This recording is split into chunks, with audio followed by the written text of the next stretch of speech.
চট্টগ্রামে জাতীয় পতাকা অবমাননার অভিযোগে রাষ্ট্রদ্রোহ মামলায় সম্মিলিত সনাতনী জাগরণ জোটের মুখপাত্র চিন্ময় কৃষ্ণ দাসকে ফাঁসির আদেশ দিয়েছেন আদালত। দুপুরে চট্টগ্রাম মেট্রোপলিটন ম্যাজিস্ট্রেট কাজী শরীফুল ইসলামের আদালত এই আদেশ দেন। দর্শক, চট্টগ্রামে আইনজীবী সাইফুল ইসলাম আলিফ হত্যায় চট্টগ্রামে চিন্ময় কৃষ্ণ দাসের ফাঁসির আদেশ দিয়েছেন আদালত। শুধুমাত্র আদালতের আদেশ পর্যন্তই নয়, বরং চিন্ময়কে দ্রুতই ফাঁসি দেওয়া হচ্ছে। এবং কেন ফাঁসি দেওয়া হচ্ছে এবং এই অন্তর্বর্তীকালীন সরকার সর্বপ্রথম যাকে ফাঁসি দিয়ে বিচার কার্য শুরু করতে যাচ্ছে সেটা হচ্ছে চিন্ময় কৃষ্ণ প্রভু। কোনোভাবেই চিন্ময় কৃষ্ণ দাসকে ক্ষমা করা হবে না। ধর্মীয় পয়েন্ট অফ ভিউতে যতই চাপ দিক ভারত অথবা অন্যান্য জায়গা থেকে।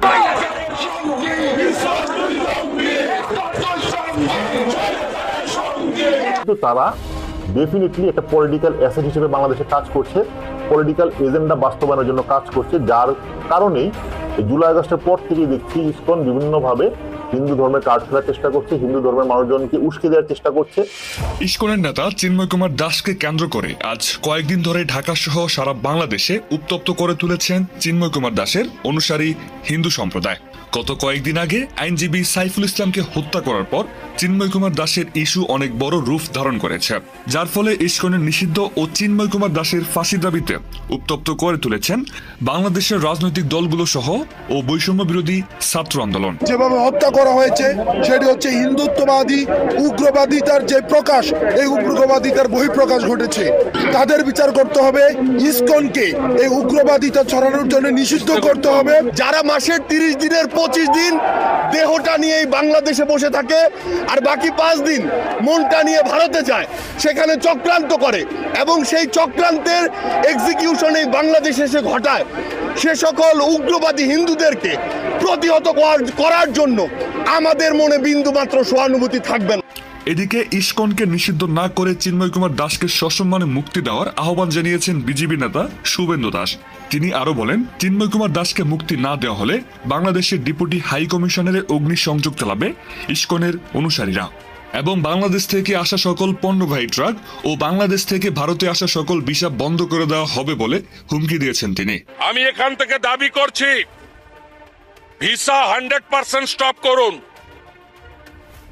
আমরা প্রয়োজন হলে একদিন অপেক্ষা করে ভিসা দপ্তরেও যাব, এখানে ভিসা সেন্টারে স্টপ ভিসা দেওয়া বন্ধ করুন completely. Export import permit issue করা বন্ধ করুন, বাকিটা আমরা বর্ডারে করব। এবার আসুন শুভেন্দু অধিকারীতে। আমার প্রথম প্রশ্ন আপনার দর্শকদের, যে শুভেন্দু এই যে ধরকাটা মুরগির মতো লাফিয়ে লাফিয়ে বেড়াচ্ছে, ঘুরে ঘুরে বেড়াচ্ছে, ওর ক্ষমতা কতটুকু এটা তো মানুষকে বুঝতে হবে। শুভেন্দু অধিকারী বিজেপির বাংলার বিরোধী দলনেতা, ও টিভির সামনে হাওয়া গরম করে বলছে আমি ভিসা বাতিল করবো। ওর কি ক্ষমতা আছে? ওর 14 পুরুষের ক্ষমতা আছে ভিসা বাতিল করার? সেই সিদ্ধান্ত নেবে নরেন্দ্র মোদী, দেশের স্বরাষ্ট্রমন্ত্রী অমিত শাহ এবং কেন্দ্র সরকার। শুভেন্দু তো নিতে পারবে না। এবার বাংলাদেশে যে ঘটনা ঘটছে তার বিরুদ্ধে যদি কোনো পদক্ষেপ নিতে হয় বা কোনো একটা দেশের অবস্থান হয়, তাহলে সেটাও ঠিক করবে কেন্দ্র সরকার। শুভেন্দু অধিকারীটা কে যে ও ঘুরে বেড়াচ্ছে? আর শুভেন্দু অধিকারীর ব্যাপারে আমি পরিষ্কার স্পষ্ট ভাষায় দর্শকদের বলে দিই, যতদূর আমার বক্তব্য পৌঁছবে, শুভেন্দু অধিকারীর বাংলাদেশ নিয়ে কোনো মাথা ব্যথা নেই। শুভেন্দু অধিকারীর হিন্দু সনাতনীদের নিয়ে কোনো মাথা ব্যথা নেই। ও যখন তৃণমূলে ছিল তখন গরুর মাংস খেত, সেই জন্য আমি বলে দিয়েছিলাম বলে আইনি নোটিশ পাঠিয়েছিল। ওর কোনো মাথা ব্যথা নেই। ও চাইছে, ও একটা নোংরা ষড়যন্ত্র এঁটেছে। এদিকে গতকাল 29 নভেম্বর ডেপুটি হাই কমিশনারের বাংলাদেশের জাতীয় পতাকায় আগুন ও বাংলাদেশের প্রধান উপদেষ্টা ডক্টর মোহাম্মদ ইউনূসের কুশপুত্তলিকা পুড়িয়েছেন বিজেপি নেতা শুভেন্দু দাস সহ ইসকনের অনুসারীরা। ইসকনের সাবেক নেতা চিন্ময় কৃষ্ণ দাস গ্রেপ্তারকে কেন্দ্র করে কলকাতায় ডেপুটি হাইকমিশনের সামনে বাংলাদেশের জাতীয় পতাকা ও প্রধান উপদেষ্টা অধ্যাপক ডক্টর মোহাম্মদ ইউনূসের কুশপুত্তলিকা পোড়ানো দুঃখজনক উল্লেখ করে এর তীব্র নিন্দা জানিয়েছে বাংলাদেশ। বাংলাদেশের পররাষ্ট্র মন্ত্রণালয়ের পক্ষ থেকে এক বিবৃতিতে বলা হয়, বিপুল সংখ্যক বিক্ষোভকারী কলকাতার ডেপুটি হাই কমিশনের সামনে এসে সমাবেশে যোগ দেন, যা এক পর্যায়ে সহিংস রূপ নেয়। এদিকে শুক্রবার ভারতের পার্লামেন্টের লোকসভায় বাংলাদেশ পরিস্থিতি নিয়ে লিখিত বিবৃতি দেন পররাষ্ট্রমন্ত্রী এস জয়শঙ্কর। বলেন, সংখ্যালঘুদের বিষয়ে বাংলাদেশ সরকারের কাছে উদ্বেগ জানিয়েছে দিল্লি। ঢাকায় নিযুক্ত ভারতীয় হাইকমিশনার বিষয়গুলো গভীরভাবে পর্যবেক্ষণ করছেন। এছাড়া ভারতের পররাষ্ট্র মন্ত্রণালয়ের মুখপাত্র রণধীর জয়সওয়াল সাপ্তাহিক ব্রিফিংয়ে বলেন, বাংলাদেশের সহিংসতা ও উস্কানির ঘটনা বাড়ছে। ইসকনের সাবেক নেতা চিন্ময় কৃষ্ণ দাসের স্বচ্ছ ও ন্যায় বিচার আশা করেন তিনি। That India has consistently and strongly raised with the Bangladesh government the threats and targeted attacks on Hindus and other minorities. Our position on the matter is very clear. The interim government must live up to its responsibility of protecting all minorities. এ পাল্টাপাল্টি বক্তব্য দুই দেশের সম্পর্কে কেমন প্রভাব ফেলে তাই দেখার বিষয়। শুধুমাত্র তীব্র নিন্দা জানিয়েই সবকিছুর সমাধান হয় না। আমার কাছে মাঝে মাঝে মনে হয়, ছোট্ট একটা গল্প বলি। মুসলিম ভাইয়ের বউয়ের একটা নাতি ছিল, তো ভাবি মাঝে মাঝে বকাঝকা করতো। তো একদিন উনি জিদ করে মাইর দিছে। তো মাইর দেওয়ার পরে ভাবির নাতি বলতে আছে, তুমি মাল লাকা, তুমি আমার বকবায় না, মানে ফদাইবা, কুমিল্লার ভাষায় ফদাইবা, ফদাফদি মানে হচ্ছে বকাবকি। তো মানে এখন বকলে আর মারলে পার্থক্য কি? তার বক্তব্য, বকলে তো গায়ে লাগে না, ব্যথা পাই না, মারলে তো ব্যথা পাই। এই কথাটা বলার এই কারণটা হচ্ছে, গতকালকে থেকে কলকাতায় এই বিজেপির একজন নেতা শুভেন্দু, তার যে একটা অ্যাক্টিভিটি শুরু হয়েছে বাংলাদেশ ইস্যুতে, বিশেষ করে কলকাতার কয়েকটা টেলিভিশন চ্যানেল, পত্রিকা প্লাস এই বিজেপির টিমটা, কংগ্রেস, তৃণমূল, তারা তাদের অবস্থান প্রকাশ করেছে যে বাংলাদেশ একটা আলাদা রাষ্ট্র। এই বিষয়ে তাদের সরকারের কোনো বক্তব্য দেওয়ার সুযোগ নাই। আপনার কেন্দ্রীয় সরকার যেটা সিদ্ধান্ত নেবে সেটাতে তারা সমর্থন জানাবে, তবে ধর্মীয় ইস্যুতে যেন বাংলাদেশে কোনো অস্থিতিশীল পরিবেশ তৈরি না হয়, এটা তাদের প্রত্যাশা। সুন্দর বক্তব্য মমতা দিদির। কিন্তু বিজেপির যে পার্টটা কলকাতায় আছে, তারা করছে কি, বাংলাদেশের যে হাই কমিশন, বলছিলাম না এরা অ্যাকশনে যাবে, অ্যাকশনে কিন্তু গেছে। আজকে তারা বাংলাদেশের হাই কমিশনে গিয়ে যে আমাদের জাতীয় পতাকা আছে, সেই পতাকাকে সেখান থেকে টাইনা হেসরাইয়া নামাইয়া সেটাকে কেউ পা দিয়া পদদলিত করেছে, নানান ধরনের অ্যাক্টিভিটিস কিন্তু চালিয়েছে। আবার আমাদের বাংলাদেশে এগুলো টুকটাক ঘটছে। সাইকেলের মধ্যে ভারতের ছবি টবি লাগায় আজকে দেখলাম, জুতা পেটা করা হচ্ছে। তো এই বিষয়গুলা একটা কিন্তু আরেকটা টাইনে নিয়ে আসতেছে। তোমরা যেমন করছো আমাদের দেশেও হয়েছে, এখন কালকে আবার তারা করবে, তবে তারা এক ধাপ বেশিই করেছে।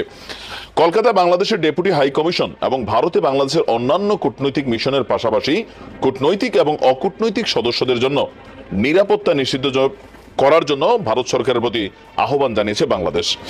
বাংলাদেশ সরকারের পক্ষ থেকে বলা হয়েছে, গভীর উদ্বেগের সঙ্গে উল্লেখ করা হয়েছে, কলকাতায় বাংলাদেশের ডেপুটি হাই কমিশনের বাইরে বিকেলে কলকাতার একটি হিন্দু সংগঠন বঙ্গীয় হিন্দু জাগরণ দ্বারা সহিংস বিক্ষোভ হয়েছে।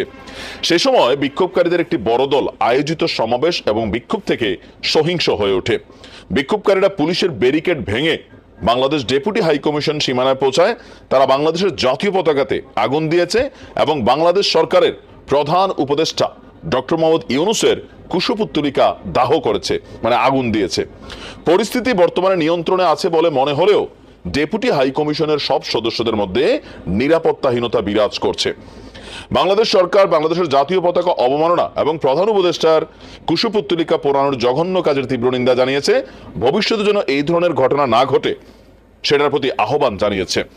তো সেখানে তাদের নিরাপত্তার জন্য ভারত সরকারকে বলা হয়েছে। সরকার প্রটোকল দিবে, কিন্তু প্রটোকলের বাহিরে অনেক ঘটনা ঘটবে। এক্সট্রিম লেভেলে ভারত করছে। ইভেন ইসকনের যে ভারতের যারা অনুসারী আছেন, চট্রুপল সম্ভবত এলাকাটার নাম, না আমি নামটা একটু ভুল হইতে পারে, পেট্রো বাংলা বা কি জানি, সরি নামটা ভুল। বাংলাদেশ এবং ভারতের মধ্যে সেখানে আপনার আমদানি রপ্তানির ঘটনা ঘটে, গেল 3 দিন যাবত সেটা তারা বন্ধ করে দিয়েছে। ইভেন কলকাতার রাস্তায় বাঙালি যারা ইসকনের অনুসারী আছে তারা বলছে কুমিল্লা চাই, ওই চট্টগ্রাম চাই, তারপর আরো কোন কোন জায়গায় জানি চায়। আপনি চিন্তা করতে পারেন তারা এরকম বক্তব্য দিচ্ছে। তাদের দেশে টেলিভিশনে দেখানো হচ্ছে চট্টগ্রাম, এটা আসলে ভারতের অংশ, এটা দরকার ভারতের। নানান ধরনের অ্যাক্টিভিটিস কিন্তু ভারত এই মুহূর্তে করছে। তো বিশেষ করে ডক্টর মোহাম্মদ ইউনূসকে নিয়ে এমন ধরনের ঘটনা করবে এরা, এটা কিন্তু মানে চিন্তার বাহিরে। তবে এটা হালকা হিসাবে চলে যাবে। কেন চলে যাবে? কারণ এটা ওইখানে যারা করছে, ওই যে বঙ্গীয় হিন্দু জাগরণ, তারা কোনো পলিটিক্যাল দল না। তো কোনো দেশের নাগরিক বলতেই পারে, বাংলাদেশে আমরা মোদীকে নিয়ে প্রতিদিন গালাগালি করি, মোদীর 14 গোষ্ঠী উদ্ধার করি। তো এগুলো নিয়ে ভারত সরকার কতটুকু কি থামাইতে পারছে? পারে নাই। তো আজকে এই কারণে তারাও মনে করতেছে ঠিক আছে, কারণ মিডিয়াতে তো এগুলো দেখা হচ্ছে, দেখছে বাংলা ভাষাভাষীরা কিন্তু আমাদের ব্লগ দেখে, আমাদের অ্যাক্টিভিটিস দেখে, আমরা যেমন তাদেরগুলো দেখি। একটা জঘন্য খেলা তৈরি হয়েছে, এখান থেকে বের হয়ে আসা উচিত। এখন ভারত কি আমাদেরকে ওইভাবে শক্তভাবে, মানে ভারত সরকার এটার ব্যাপারে সিদ্ধান্ত নেবে? আমার তো মনে হয় না। এই বলার জন্য একটা বলবে ওকে ফাইন, এতটুকুই, 4টা পুলিশ দ্বারা করাই দিবে, এর বেশি কিছু না। তবে এগুলো সমাধান দরকার। ভারতকে বাংলাদেশের ইস্যুতে সম্মান দেওয়া দরকার, যেটা এরা বরাবরই দিচ্ছে না।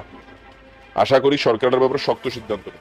ভারতে মসজিদের সীমানা জরিপকে কেন্দ্র করে এক দাঙ্গায় 5 জন নিহত হয়েছে, এর ভিতরে ম্যাক্সিমাম মুসলমান। দাঙ্গাটা কি? মুঘল আমলের একটা মসজিদ, সেই মসজিদকে হিন্দু কয়েকজন মিলে মামলা করেছে যে এই মসজিদের সীমানার ভিতরে মসজিদ তৈরির আগে হিন্দু কোনো একটা প্রাচীন মন্দির ছিল এবং মন্দিরের জায়গায় মসজিদ করেছে।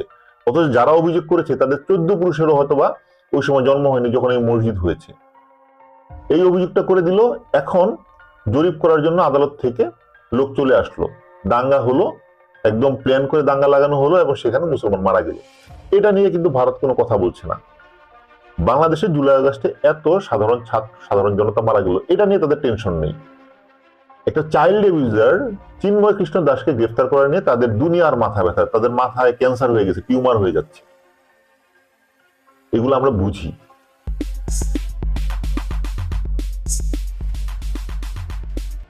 শেখ হাসিনা সরকার পতনের পর সংখ্যালঘুদের নিরাপত্তার দাবি তুলে আন্দোলন করছে হিন্দু সম্প্রদায়ের একটি অংশ। এই আন্দোলনের নেতৃত্বে থাকা ইসকন নেতা চিন্ময় কৃষ্ণ দাসকে গ্রেফতারের পর, রাষ্ট্রদ্রোহ মামলায় গ্রেফতারের পর নতুন করে আলোচনা হচ্ছে এই ইসকনকে নিয়ে। এখন এই যে সো কল্ড ইসকন নেতা হিসেবে পরিচিত চিন্ময় কৃষ্ণ দাস, সে আসলে খুব বড় মাপের নেতা না। সে কিন্তু বাংলাদেশের খুবই ছোট মাপের একটা নেতা ছিল, কিন্তু জুলাই আগস্টের পর থেকেই সে হঠাৎ করে খুব লাইমলাইটে চলে আসলো এবং খুবই বিভিন্ন জায়গায় প্রতিবাদ করে বেড়াচ্ছে। এখন যখন আসলে সাধারণ মানুষ ভাবছে যে এ হচ্ছে ইসকন নেতা, তখন কিন্তু বর্তমান ইসকনের কেন্দ্রীয় নেতা তাকে ডিজোন করেছে, অলরেডি সংবাদ সম্মেলন করে বলেছে যে চিন্ময় কৃষ্ণ দাসকে আরো 3-4 মাস আগেই ইসকন থেকে বহিষ্কার করা হয়েছে কিছু অনৈতিক কার্যকলাপের জন্য। যদিও সে সরাসরি বলেনি অনৈতিক কার্যকলাপগুলো কি, কিন্তু সকল তথ্য যা পাওয়া গিয়েছে তাতে বোঝা যায় সে শিশু নির্যাতনকারী হিসেবে অভিযুক্ত। এবং পরবর্তীতে এই ইসকনে কিন্তু এই চিন্ময় কৃষ্ণ দাসের কাছে 18 বছরের কম বয়সী কোনো যুবক যুবতী না যাওয়ার জন্য পরামর্শ দিয়েছিল।